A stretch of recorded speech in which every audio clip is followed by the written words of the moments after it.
Eh bien, bonjour à tous les amis, on se retrouve aujourd'hui pour une nouvelle vidéo pour parler de la descente polaire probable du dimanche prochain, dès le 8 décembre, potentiellement l'arrivée d'un temps froid sur notre pays, d'un temps hivernal, la neige pourrait faire son retour, les gelées généralisées leur arrivée. Donc, qu'est-ce qui nous attend en détail pour cette future descente polaire? Nous allons regarder aujourd'hui les modèles que nous avons à disposition. Donc, pour déjà ce début de semaine, un petit Alveg va passer sur notre pays, ramenant un air un peu plus frais et une perturbation au début de semaine. Donc, de la pluie à prévoir pour le début de cette semaine. Puis un anticyclone sur la Scandinavie va se former, un anticyclone hivernal assez froid avec un flux passant vers l'est.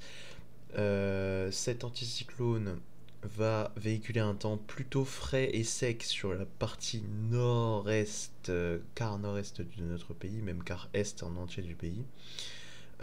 Puis par la suite, vers la fin de semaine, l'anticyclone reprendrait le dessus avec une perturbation, car on voit ici en flux de nord-ouest qui arriverait.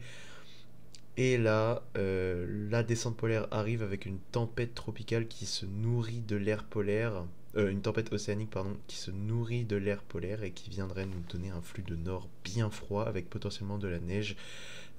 En fin de week-end, qu'est-ce qui va se passer par la suite? L'anticyclone devrait monter, s'installer en Scandinavie et une goutte froide s'installe sur l'Europe. Dépressionnaire, on la voit, 1005, 1010, 1010, 1000.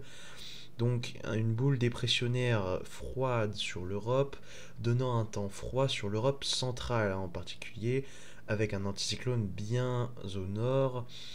Ce temps froid serait brisé en fin d'échéance par un petit retour de l'anticyclone très temporaire sur notre pays vers la fin de semaine d'après, même si cela ne reste pas fiable pour l'instant, avec le retour de l'air polaire. Par la suite, une deuxième descente qui pourrait arriver vers la mi-décembre et celle-là pourrait être encore plus forte. Donc là, on surveille déjà une semaine qui pourrait être en flux d'est avec de la neige, des retours d'est pour la semaine d'après. La semaine là, on pourrait avoir déjà un petit temps froid à milieu de semaine pour la partie nord du pays. Sinon, ce serait un temps de saison. La semaine d'après, on aurait un temps bien plus froid cette fois-ci, avec en l'occurrence peut-être même de la neige. Et celle encore après, pour la mi-décembre, la troisième semaine de décembre pourrait être encore mieux avec une autre descente polaire par la suite. Donc vraiment un temps, un mois de décembre qui, si chaque échéance se confirme, pourrait être sous les normales de saison pour bon nombre des régions de la moitié nord. Peut-être pas sur la totalité du pays, car le sud resterait en grande majorité sur des dominances anticycloniques et chaudes, mais on pourrait avoir un mois sous les normales pour les régions du nord, notamment le Grand Est, les Ardennes, les Hauts-de-France, l'Île-de-France, peut-être même la Normandie ou alors la Bourgogne. Voilà, donc toute cette zone-là pourrait avoir un temps sous les normales pour ce mois de décembre, avec potentiellement plusieurs fois de la neige dans le mois, notamment dans le Grand Est et en pleine, hein, je précise. Bon, là, ce ne sont que des risques, mais je peux vous montrer le GEFS déjà. GEFS, lui, il voit du coup le Telveg, l'anticyclone se former, puis la tempête se faire, la petite tempête océanique, avec un flux de nord, l'air froid qui descend sur le pays, la goutte froide qui s'isole, et par la suite, en fin d'échéance, voilà, on voit là la deuxième descente polaire pour la mi-décembre, qui, elle, pourrait être encore plus froide et plus humide. On peut regarder sur la carte les prévisions de neige, ça voit quand même de la neige dans l'est du pays. Pour ce qui est des températures à 850, on voit un temps en altitude vraiment très très froid, frôlant les -8, -10 par endroit. Un drain froid possiblement toucherait le pays. Et par la suite, une autre descente polaire maritime un peu moins froide en altitude, mais plus neigeuse potentiellement. Donc voilà, que de bonnes choses qui vont nous toucher en ce début décembre, normalement, si tout cela se confirme. Je peux vous montrer le GFS d'hier soir qui était tout bonnement incroyable, hein, on le voit.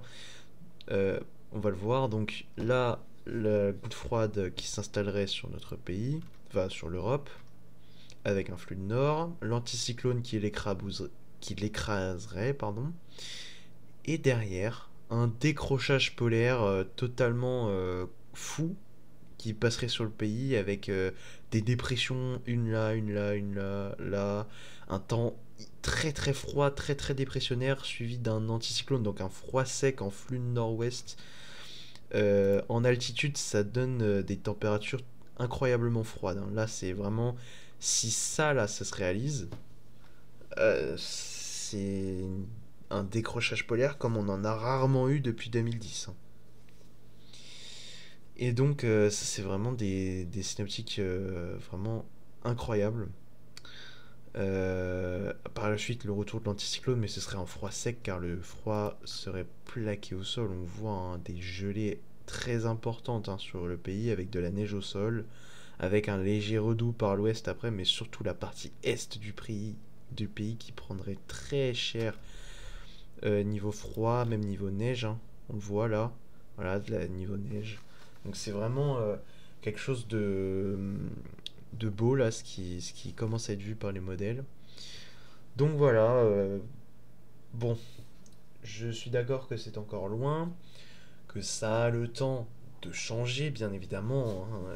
On n'est pas encore en bout d'échéance. D'ailleurs, il y a encore des modèles qui divergent, mais bon, on peut regarder par exemple le GEM. Lui voit la petite goutte froide s'installer avec un anticyclone qui serait trop au sud, donc qui plaquerait trop sur le pays, ce qui fait qu'on aurait un temps trop doux euh, par la suite sur notre pays, avec des températures qui seraient dignes juste d'un froid de basse-couche banal. Donc voilà, ce serait pas très intéressant, à part pour la partie est du pays qui aurait un froid de basse-couche, et la partie ouest, rien du tout. Pareil, niveau neige, pas grand-chose à attendre, vraiment, c'est limite rien à cause de ce qui est de ce temps pas très très froid.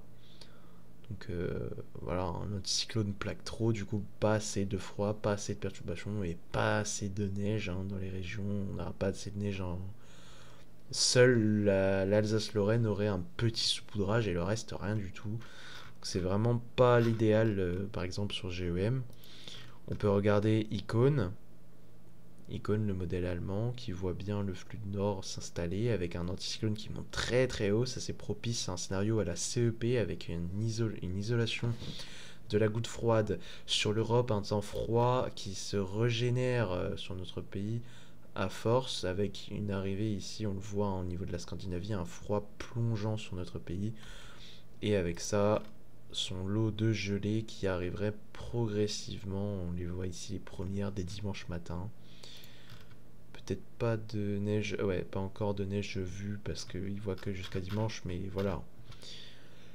On peut aussi voir Ukeimo qui lui voit bien aussi la dépression se faire avec une plongée sur la France en flux de nord. Donc je dirais même que là on arrive presque à une échéance actée, hein. On est à bientôt 150 heures. Pour une synoptique comme celle-là, c'est bientôt acté. On peut voir aussi quelques autres petits modèles, voilà, donc comme par exemple le CMA, KMA, pareil. En fait, c'est vraiment que la suite qui est très divergente, hein. Mais jusqu'au 10, on va dire, il y a plus ou moins un accord, et à partir du 11, ça repart dans tous les sens. D'ailleurs, je pense qu'on peut le voir sur GEFS. Voilà, on va mettre diagramme, on va prendre par exemple Strasbourg, hop. Là, on voit bien qu'il y a un accord, hein. Il n'y a que un run qui est paumé.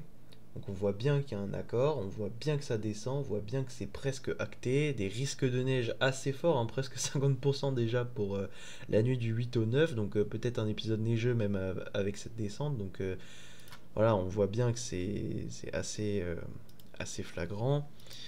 Ce qu'on peut faire aussi, c'est voir CEP. Euh, non, c'est pas le bon. Là, Strasbourg, hop, CEP, voilà. Donc là, on constate bien que En bilan, on a l'air doux actuel en altitude à cause de l'anticyclone qui va descendre à partir du 2, suivi d'un petit passage froid sur le pays, donnant un coup de froid potentiel sur le nord-est du pays, un redout progressif pour la fin de semaine et le week-end, et une descente des températures et de la moyenne. On voit seuls 2 runs sur 50, 2 sur 50 ne voient pas cette descente. Donc la moyenne est très claire, on passerait presque à -5 en altitude, avec une plongée plus ou moins stable jusqu'au 10-11 où ça recommence à devenir très brouillon parce que là, à la limite, il y en a 1, 2, 3, 4, 5, 6, à peu près 6 qui voient une remontée. Et à partir de là, par contre, ça part totalement en vrille. La moyenne remonte. Donc vers du 11 au 13, après, c'est plus fiable. Mais jusqu'au 10, on peut déjà presque dire que la descente là est actée avec un risque de neige pour l'est du pays dans la nuit du 8 au 9. Tout ça reste à surveiller, donc un petit épisode neigeux avec un froid qui pourrait être froid sec potentiellement durable, car la moyenne reste dans le négatif, malgré que le run de CEP par exemple remonte, mais la moyenne reste nettement négative, avec une majorité de modèles qui descendent bien bas, notamment certains en dessous de -10, certains aux alentours des 5, donc entre 5 et -10, avec une moyenne qui se situe autour des -3 à -4, -4, -2, on va dire. Donc ça reste quand même négatif sur le pays. Donc un froid qui pourrait rester durable jusqu'à la mi-décembre, mais avec un retour d'une deuxième descente polaire par la suite, après la mi-décembre. Donc même si ça remonte, même si l'anticyclone revient, potentiellement un froid de basse couche s'installerait temporairement avec le retour par la suite d'un temps vraiment hivernal, d'une deuxième descente polaire possible dès la mi-décembre. Donc voilà, c'était à peu près tout ce qu'il y avait à dire. On va se quitter sur cette carte de la France actuellement, donc dimanche 1er décembre. Le pays est coupé en deux entre une chaleur beaucoup trop forte pour les normales de saison, par exemple du 21 degrés dans le sud, 22, etc. Comparé au normal, c'est totalement pas normal d'avoir ça. Et un pays dans le nord-est où on ne dépasse pas les zéros à 13h de l'après-midi. D'ailleurs, même hier, il n'y a pas eu de dégel, moi personnellement chez moi. Là, le dégel est arrivé il y a un peu moins d'une heure. Ça faisait presque 40 heures qu'il gelait, par exemple, chez moi. Et je suis pas en altitude, je suis en plaine. Donc voilà, une partie nord-est du pays sous les normales, surtout le coup de froid sur le nord du Grand Est, le nord de l'Alsace, la Lorraine entière hier et même une partie des Ardennes, donc vraiment un coup de froid assez sévère depuis 2 jours sur ces régions-là. Ardennes, Meuse, Meurthe-et-Moselle, Moselle, nord de l'Alsace, je crois c'est le Bas-Rhin, Haut-Rhin, enfin je sais plus, un des deux. Voilà, donc vraiment un temps bien froid. Parce que si on met l'animation, on voit bien que hier, même en plein après-midi, il n'a pas dégelé. Voilà, donc le temps sur les dernières 24 heures de notre pays. Donc voilà, un temps vraiment plutôt froid pour une partie du nord-est et très très doux dans le sud. Donc normalement ça devrait changer, on devrait avoir un temps froid qui devrait s'installer durablement sur notre pays par la suite et surtout vers la mi-décembre. Euh, j'ai hâte personnellement, je vais continuer ce suivi chaque jour. Même si mes vidéos sont publiées en décalé, sachez que un signal ne part pas. Un signal, en fait, en fonction des modèles, peut divaguer, mais il continue d'être perçu par la moyenne. Tant qu'il est continu d'être perçu par la moyenne, normalement, c'est bon. Mais parfois, il peut y avoir, comme par exemple GFS, qui fait des sorties de route de temps en temps. Comme on l'a vu hier, il voyait un décrochage polaire comme on a rarement eu depuis 2010. Et si on va le voir là maintenant, il voit bien donc la première descente donc, presque confirmée. Puis après, par la suite, il voit l'anticyclone ne pas réussir à monter. Et un espèce de flux assez bizarre en moitié nord-ouest, pas très froid, on va dire. Enfin, ce serait vraiment un flux totalement un peu nul, quoi. Une rivière, un trait comme ça qui passerait légèrement au-dessus de notre pays, qui nous laisserait à l'écart avec des perturbations neigeuses sur l'Europe et la France qui n'aurait rien, avec un temps plutôt doux sur notre pays à cause d'un flux océanique. Donc voilà, ça c'est GFS de maintenant. Mais GFS, hier soir, vous voyez un décrochage polaire en flux de nord totalement fou. Donc voilà, n'ayez pas crainte aux modèles le matin s'ils sont pas bons. Il suffit de garder espoir, de continuer de les regarder au fur et à mesure de la journée, des jours et de voir l'évolution. En général, ils font un scénario, après ils rétropédalent, puis ils reviennent dessus, puis rétropédalent, accord, bagarre, conflit entre les modèles. Par exemple, typiquement, là, actuellement, là, on a le retour du conflit GFS-CEP, avec GFS qui voit un truc tout dégueu, là, un flux nord-ouest pas beau, et CEP qui voit euh, bah, tout simplement une goutte froide, bien froide sur l'Europe avec un anticyclone qui la bloque et après une deuxième descente polaire. On voit, hein, il y a deux scénarios différents, mais la moyenne reste plus en accord avec CEP actuellement et GFS d'hier soir que GFS actuel. Voilà. Donc ne perdez pas espoir au vu de GFS et des prévisions automatiques de votre téléphone et de vos applications qui changent car tous les téléphones et applications sont les météos sur le téléphone et applications et la chaîne météo, etc., sont reliés à GFS. Donc c'est normal qu'ils changent tout le temps et que vous avez l'impression que ce n'est pas fiable. Or, au niveau des moyennes des modèles et du signal, on a un signal fort qui doit être pris en compte et qui va peut-être se concrétiser. On voit déjà le début d'une concrétisation à peu près 150 heures pour cette petite cette dépression, tempête, coup de vent qui ferait passer le froid sur la France. Chaque modèle la voit, chaque modèle voit une intensité plus ou moins encore à définir, mais le principal c'est qu'elle est vue. Voilà, donc maintenant, ce qu'il faut, c'est garder espoir et voir la suite, ce que ça va donner. Merci d'avoir regardé cette vidéo, c'était Maxence Météo. Ciao.